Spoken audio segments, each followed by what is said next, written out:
Grabe. Na-scam po mo, boss? Siguro. Ay, hindi pwede ito. Oo. Hindi pwede ito. Dapat hindi kami dapat hindi sila dapat nagalam sila dun sa page nila. Nag-book po kayo, sir? Opo. Kasi mas labaw na imong istoryahon. Sa'yo, ma'am, nag-book kayo? Pwede na mabuti din na tabla lang. Oo. Nagbayad na kami, hindi lang basta-basta yan, hindi pwede. Page pa namang na maloko kami. Isang page lang yan. Dapat isang tao lang maghawak ng page niyo. Management na dapat. Pangalan ninyo, lion ng yung diretsyon. So, yun ang down payment kayo? Tupay.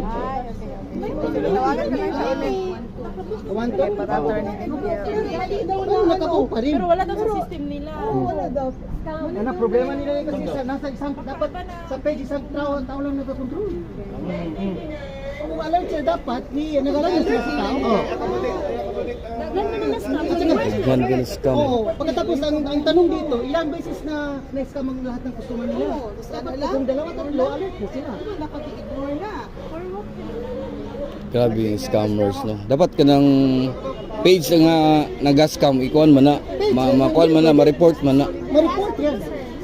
Kami, sa Maguindanao ng customer. Oo na. Kami Davao, ugit niyo ba?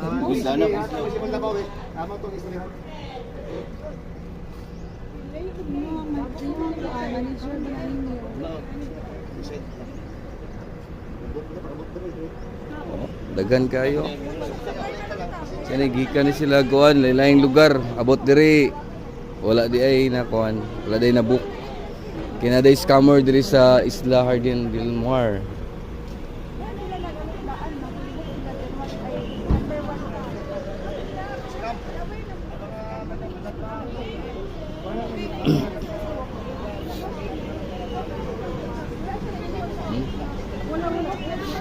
Dagan kayo nagpilaw.